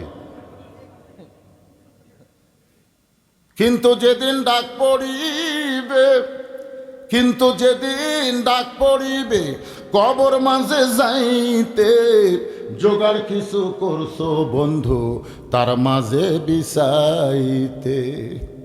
ফাতেমা বলে, স্বামী গো, এমন করে আপনি কাঁদবেন না। আমি মরে যাওয়ার পর আমার 3টা চাওয়া আপনাকে পুরা করতে হবে। আমি দুনিয়া থেকে বিদায় নেওয়ার পরে আমার 3টা চাওয়া আপনাকে পুরা করা লাগবে। আপনি যদি দুর্বল হন তাহলে আমার 3টা চাওয়া আপনি কেমনে পুরা করবেন? আলী কান্দের বলে, ফাতেমা, দুনিয়াতে গরিব ছিলাম বলে তুমি কিছুই চাইলা না। হযরত আলী দুনিয়াতে ধনী ছিল না গরিব ছিল? কত বড় গরিব ছিল! আল্লাহ নবী বলেছেন, যদি আল্লাহ তাআলা না চাইতো আমি আলীর সঙ্গে আমার কলিজার টুকরা ফাতেমাকে বিয়ে দিতাম না। কারণ ফাতেমাকে বিয়ে দেওয়ার পর থেকে আমার ফাতেমার একটা দিন পর্যন্ত শান্তি হয় নাই। একদিন হযরত আলী গভীর রাত্রে ঘুম থেকে চেতন পায়ে দেখে ডান দিকে হাসান হোসেন ঘুম পাড়তেছে, আর বাম দিকে তার বিবি ফাতেমা নাই। গভীর রাত্রে হযরত আলী তাকায় দেখে ডান পাশে হাসান হোসেন ঘুম পাড়ে, কিন্তু বাম পাশে তার বউ ফাতেমা নাই। আলীর চিন্তা হলো, এই গভীর রাত্রে আমার ফাতেমা কোথায় গেল? দরজায় গিয়ে তাকায় দেখে ফাতেমা মরুভূমির মধ্যে কালো চাদর মাথায় দিয়ে খুব জোরে জোরে হাঁটতেছে। আলীর সন্দেহ হয়ে গেল, এই গভীর রাত্রে আমার বউ ফাতেমা কোথায় যাবে? নিরাপদ দূরত্ব বজায় রেখে পিছনে পিছনে হাঁটতেছে। আল্লাহর নবী যেই ঘরে ঘুমায় ওই ঘরের জানলার পাশে ফাতেমা দাঁড়াইছে। বাবা গো, আজকে যদি আমার মা খাদিজা দুনিয়াতে জীবিত থাকতো, আজকে যদি আমার মা খাদিজা দুনিয়াতে থাকতো, আমি আপনার কাছে আসতে পারতাম না বাবা। কারণ মেয়েরা বাপের কাছে চাইতে বড় শরম লাগে। মেয়েরা সব কথা কয় কার কাছে? আমাকে আল্লাহ ছেলে দেয় নাই, আমাকে আল্লাহ ছেলে দেয়নি, আমাকে আল্লাহ 3টা মেয়ে দিছে। আপনারা মনে করেন না এর জন্য আমি খুব কষ্ট, তা না। আমার 3টা মেয়েকে আমি এত আদর করছি। 2.5 বছর বয়স পর্যন্ত 3টা মেয়েকেই 2.5 বছর বয়স পর্যন্ত আমার বুকের উপর ঘুম পাড়াছে। আমার বউ কয় দোলনাতে না ছুঁয়া বুকের মধ্যে ঘুম পাড়ান। আমি বললাম, এরা বড় হয়ে যান কবার না পারে, বাবার ছেলে হয়নি বলে বাবা আমাকে দেখতে পারেনি। আমি এত আদর সোহাগ ভালোবাসাতে বড় করছি, এখন কোনো কিছু লাগলে আমার কাছে আর আসে না। যা কিছু কয় আর মায়ের কাছে কয়। আমার খুবই রাগ লাগে, মায়ের কাছে কথা বলিস কেন আমার কাছে? এমন তাড়া দিলাম দেখে 3 জনে ঘরের মধ্যে ঢুকছে। আমি বললাম, তোদের কি লাগবে বল? কথা কয় না। আমি 3 জনের হাতে 300 টাকা দিলাম, 100 করে দিয়ে বললাম, মা হয়েছে? তখন বড় মেয়ে বলতেছে, সেটা আপনার বিবেচনা। তখন আবার 100 করে দিলাম, দিয়ে বললাম, মা হয়েছে নাকি? যদি আপনি বোঝেন। তখন আবার 100 করে দিলাম। যেই দিলাম 3 জন হাসতে হাসতে সালাম দিয়ে চলে গেল। আমার বড় ভাইকে একদিন বললাম, কে রে ভাই, আমার তো ছেলে নাই, তোমার তো ছেলে আছে, তো মেয়েরা এইভাবে চায়, ছেলেরা কীভাবে চায়? তো তখন আমার ভাই বলতেছে শালার লাগবে 106,000। তখন আমি বললাম আল্লাহ রে, ছেলে না হয় তো ভালো, কারণ মেয়েদের অভ্যাস হলো মায়ের কাছে। জোরে বলেন কার কাছে? ফাতেমা কান্দের বলে বাবা, আমার মা খাদিজা যদি দুনিয়াতে থাকতো তাহলে আপনার কাছে আসতাম না বাবা, মেহেরবানি করে আপনি একটু ঘরের দরজা খোলেন।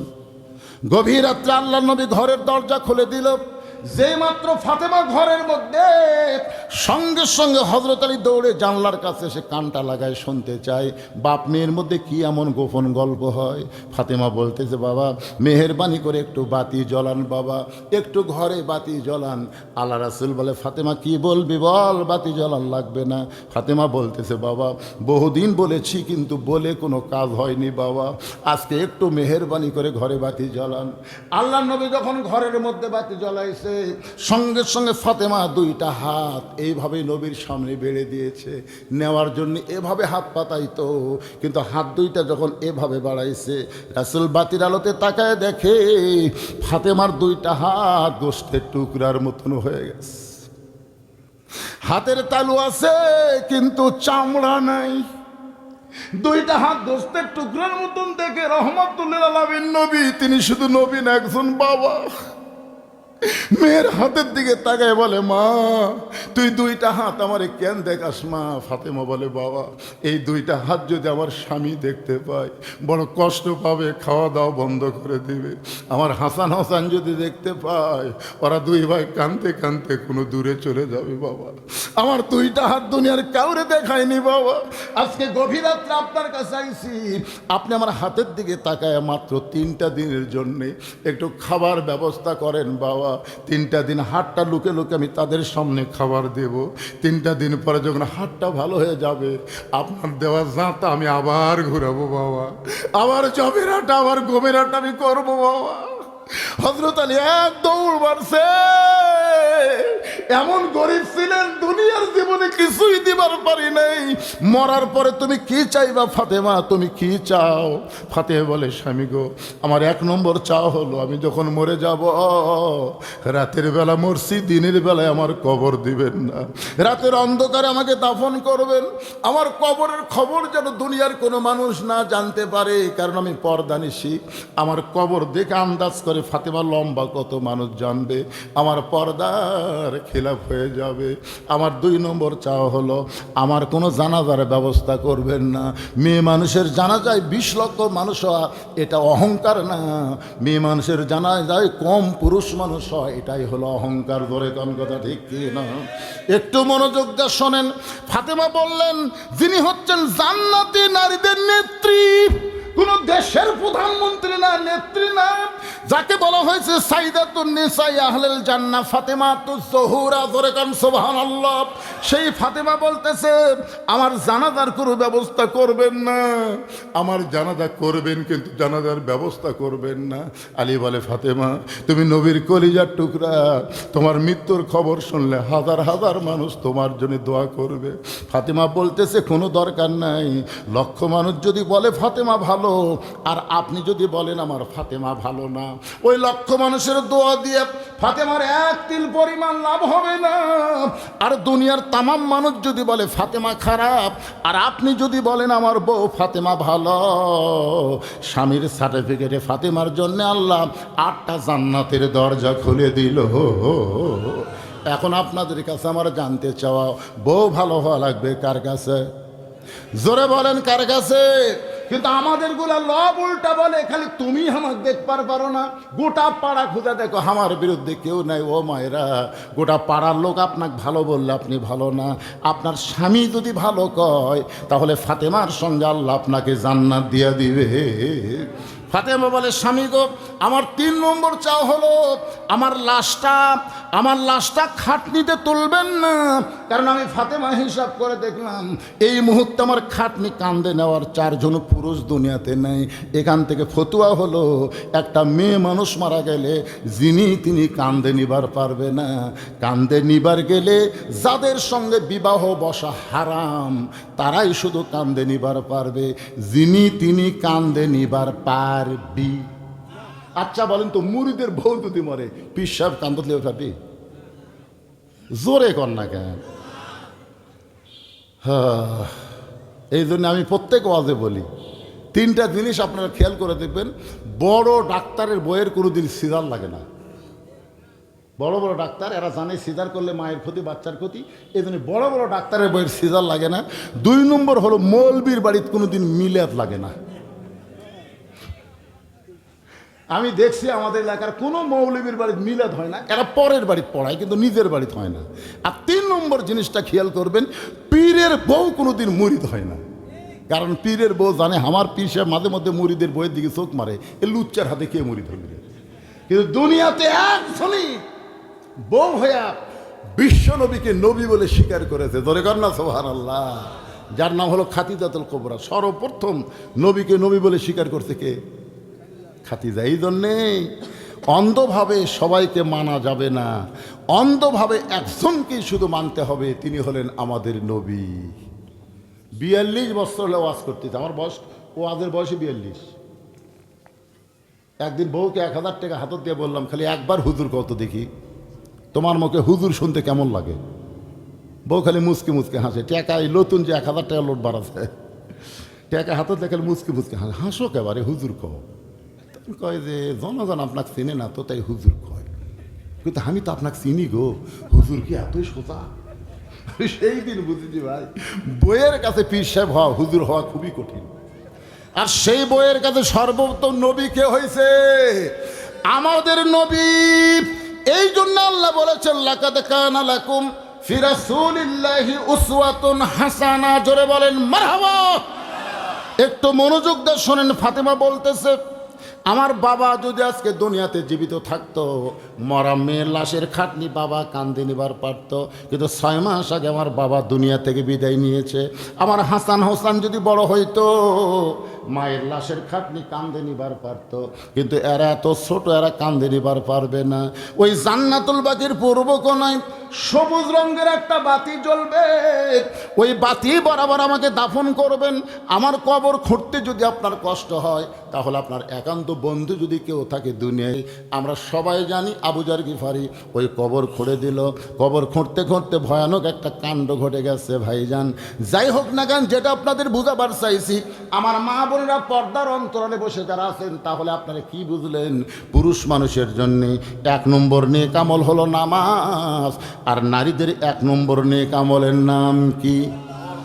পুরুষের জন্য 1 নম্বরের নাম কি?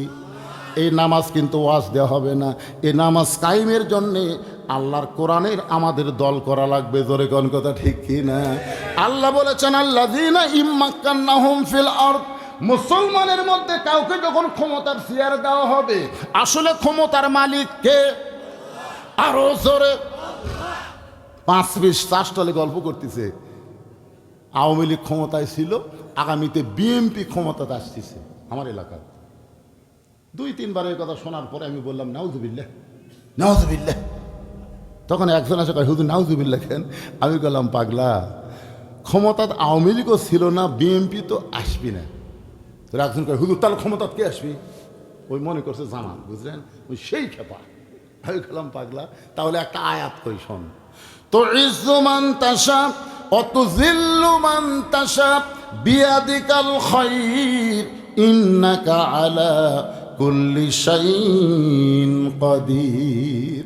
সম্মান দেওয়ার মালিককে, অপমান করার মালিককে, ভালো মন্দর মালিককে, সমস্ত ক্ষমতার মালিককে।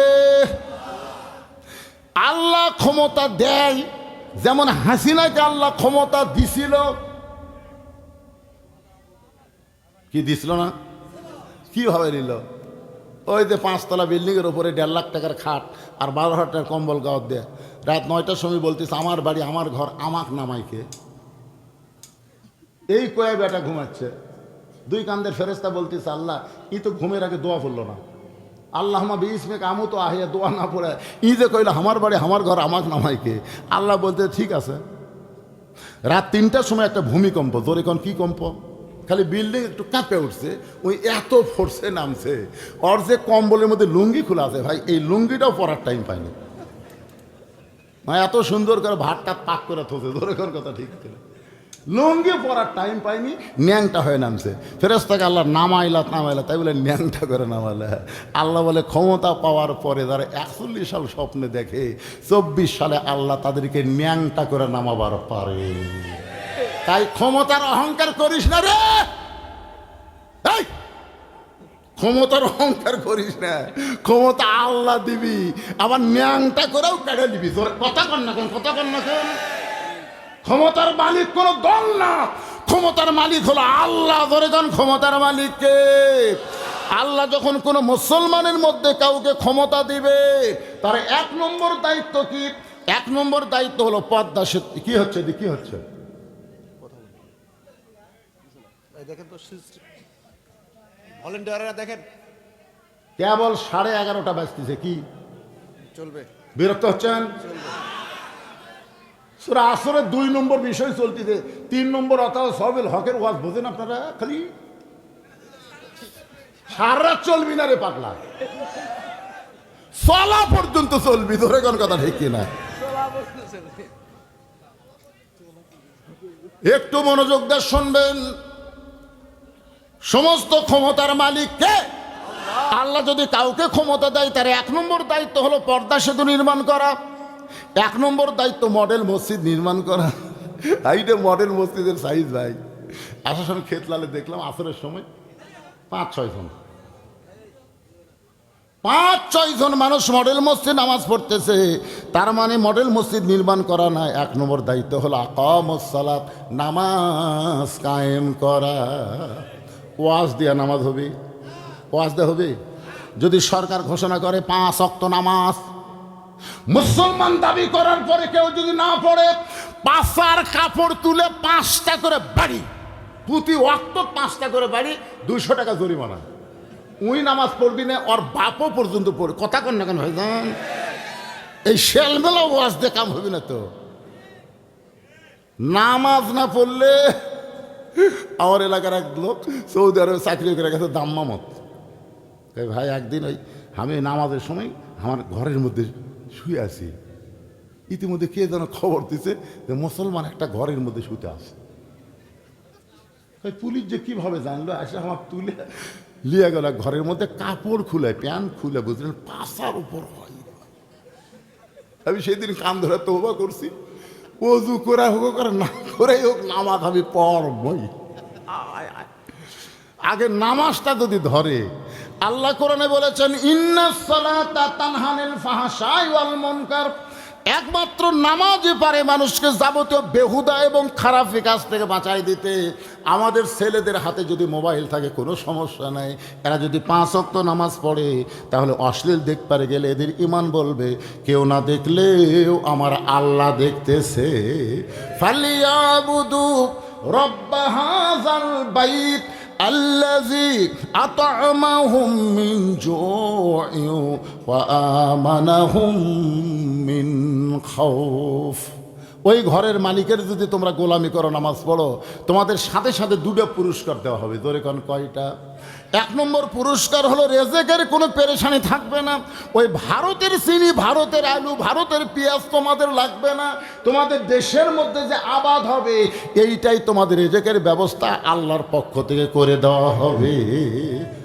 2 নম্বর ওয়া আমানাহুম মিন খাউফ। 3 দিকে ভারত। কয়েকদিন আগে একটা উগ্রপন্থী মন্ত্রী কি করেছে দেখছেন আপনারা ফেসবুকে? বলতেছে বাংলাদেশে যে হারে মৌলবীরা কোরআনের মাহফিলে বলতেছে সব দেখা হলো শেষ, আগামী দেখবো কোরআনের বাংলাদেশ। এই মৌলবীরা তো জানে না 3 দিকে ভারত, 1 দিকে সাগর। একবার যদি ভারত খেপে যায়, এই মৌলবীরা পালানোর কোনো জায়গা পাবে না, সাগরে ডুবে মরা লাগবে। হাইরে উগ্রপন্থী মন্ত্রী ভাষণ দিতে ভাই, ওই ভাষণ শোনার সাথে সাথে আমি ফেসবুকে একটা স্ট্যাটাস দিলাম, মন্ত্রী রে তুই তো মুসাক চিনিস না রে, তুই মুসাক চিনিস? মালওয়ানের বাচ্চা, মুসাক চিনিস? মুসা নবী যদি চিনবার পারত তাহলে এই গরম বক্তব্য দিবার পারতি না। কারণ 3 দিকে ফেরাউন, 1 দিকে সাগর। আল্লাহ সাগরকে রাস্তা বানায় দিছে, মুসা নিরাপদে পার হয়ে গেছে। ফেরাউনের গোষ্ঠী চুবড়া বুড়িছে রে ভারতের।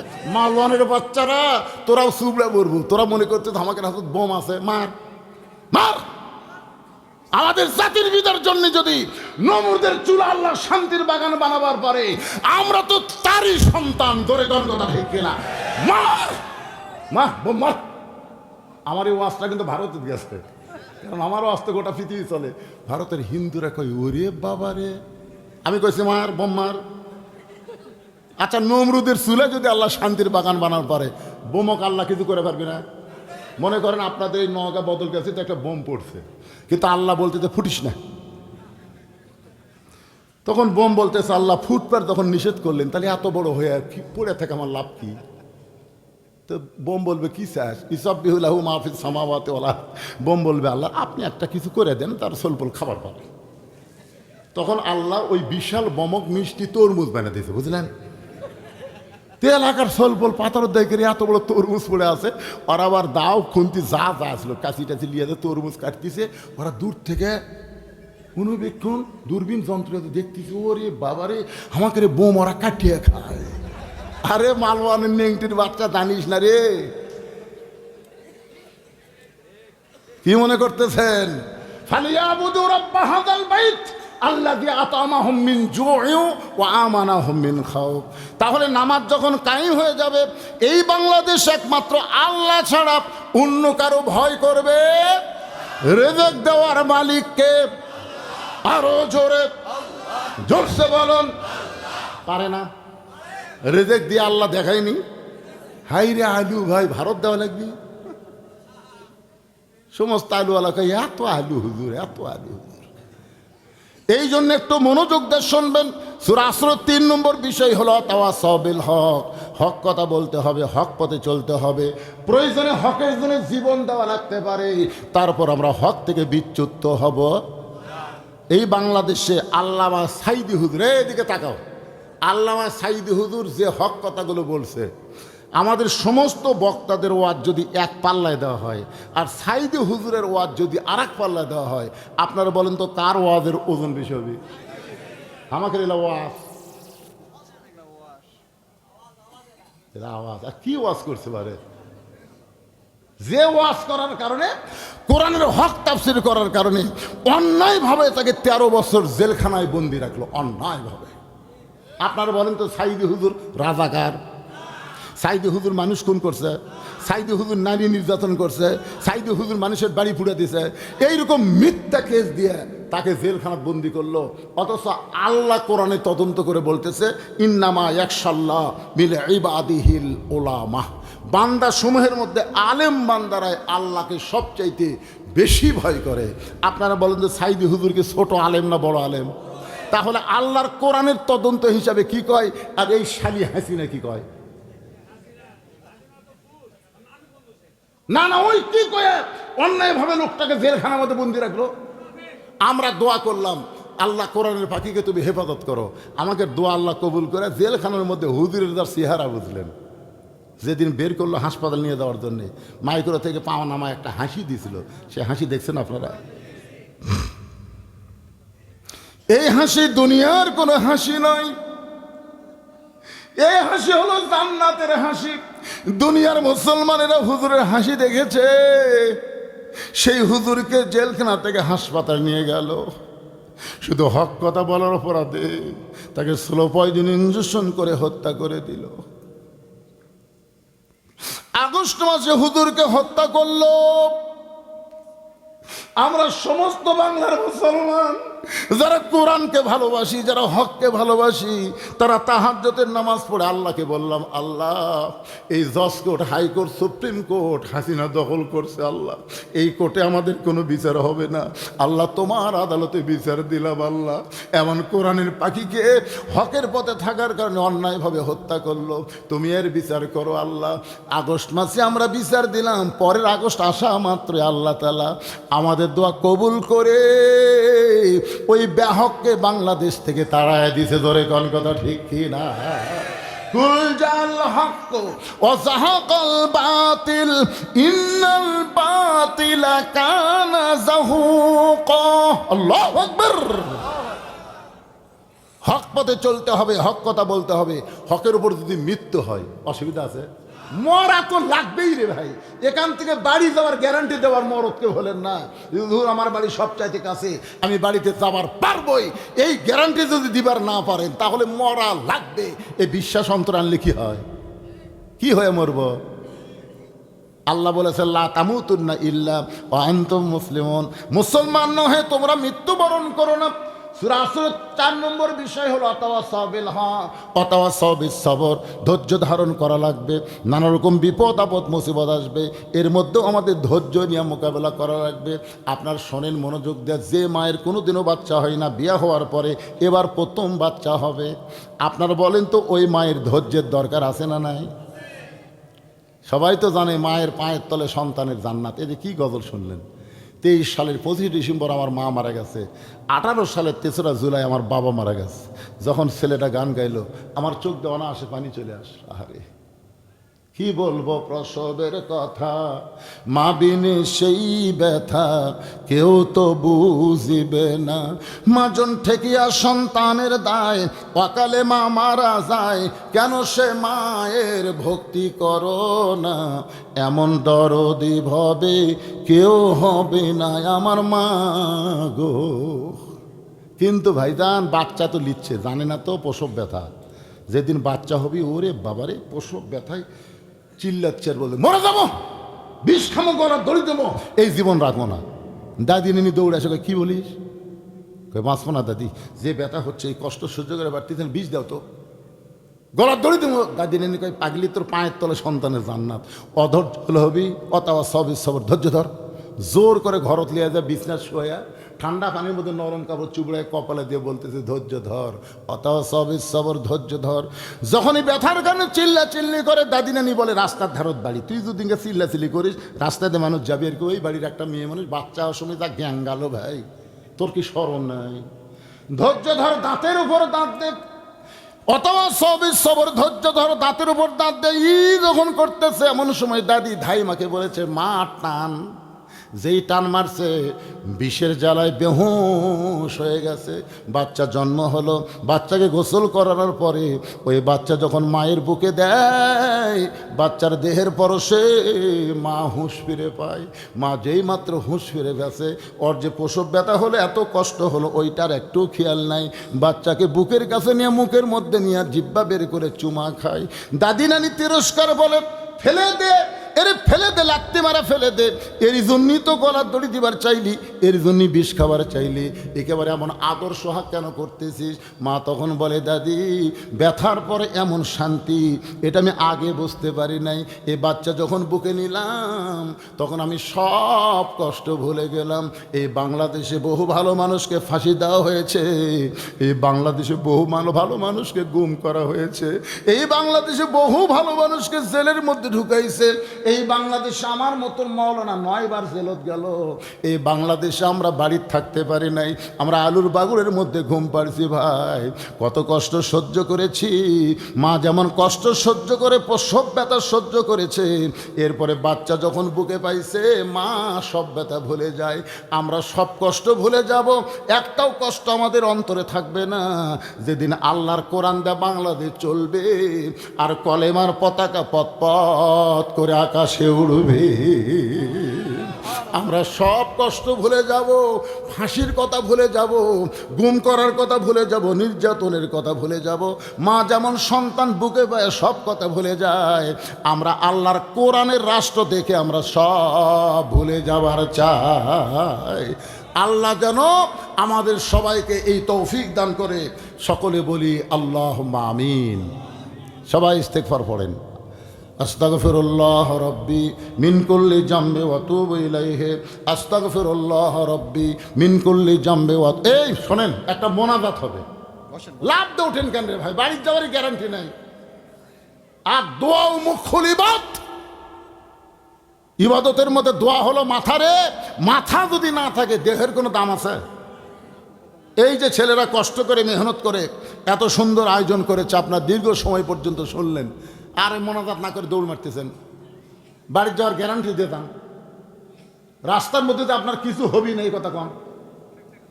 বহু লোক রাস্তার মধ্যে কিছু হয়ে হাসপাতালে যায়, বাড়ির যাওয়াই হয় না। এই জন্য ইস্তেগফার পড়েন, আমাদের যুবকদের জন্য দোয়া করা লাগবে। যুবকেরা শুধু কোরআনের মাহফিল করবে না, তারা যেন 5 ওয়াক্ত নামাজি হয়। ধরে কোন ঠিক কি না? হ্যাঁ, এই জন্য সবাই ইস্তেগফার পড়েন।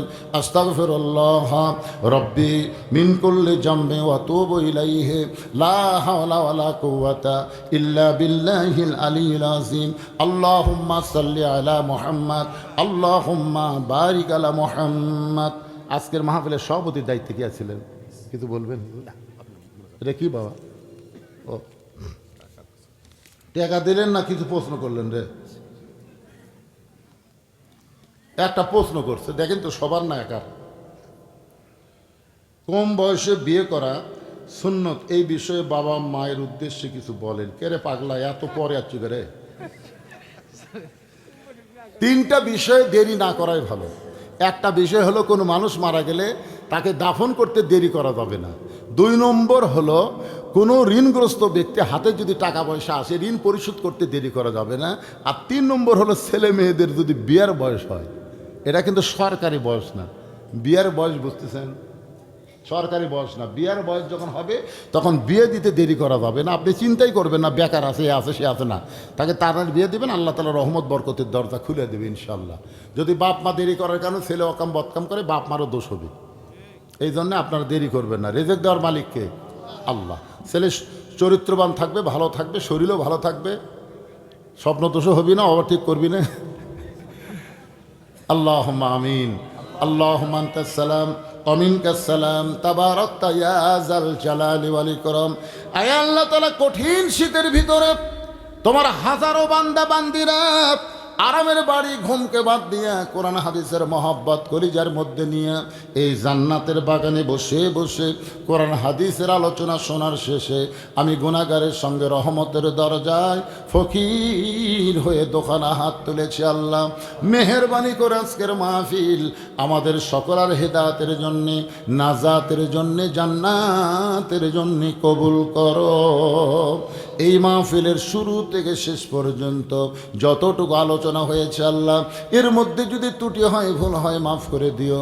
এর যা হাদিয়া মঞ্জুর করো। সোনার মদিনায় নবী পাকের রওজা মোবারকে আল্লাহ কবুল করে নিও। তামাম আম্বিয়াই কেরাম, আসহাবে কেরাম, তাবিনী কেরাম, তাবা তাবিনী কেরাম, তামাম পৃথিবীর মাটির নিচে যত মুমিন মুমিনা শুয়ে আছে আল্লাহ সকলের ওয়াফরে হাদিয়া কবুল করো। আমরা যারা হাত তুলেছি, আমাদের মধ্যে জনম দুঃখনী মা, দরদের বাবা যাদের কবরে গেছে আল্লাহ মেহেরবানি করে মা বাবার কবরকে জান্নাতের টুকরা কবুল করো। আমাদের দাদা দাদি, নানা নানি, আত্মীয় স্বজন, শ্বশুর শাশুড়ি যাদের কবরে গেছে আল্লাহ কবরবাসীদের মাফ করে দাও। যেই যুবকেরা কষ্ট করে মেহনত করে টাকা পয়সা খরচ করে আজকের জান্নাতের বাগান লাগাইছে আল্লাহ, এই সকল যুবকদেরকে 5 ওয়াক্ত নামাজি কবুল করো। এদেরকে হালাল রুজির উপরে থাকার তৌফিক দিয়ে দাও। এদের উপরে সমস্ত বিপদ আপদ মুসিবত আল্লাহ তুমি দূর করে দাও। প্রত্যেক বছর এমন করে কোরআনের একটা মাহফিল যেন করতে পারে, এমন ইমানি শক্তি এই যুবকদেরকে দান করে দাও। এই যুবকগুলোকে আল্লাহ কোরআনের জন্য কবুল করে নাও।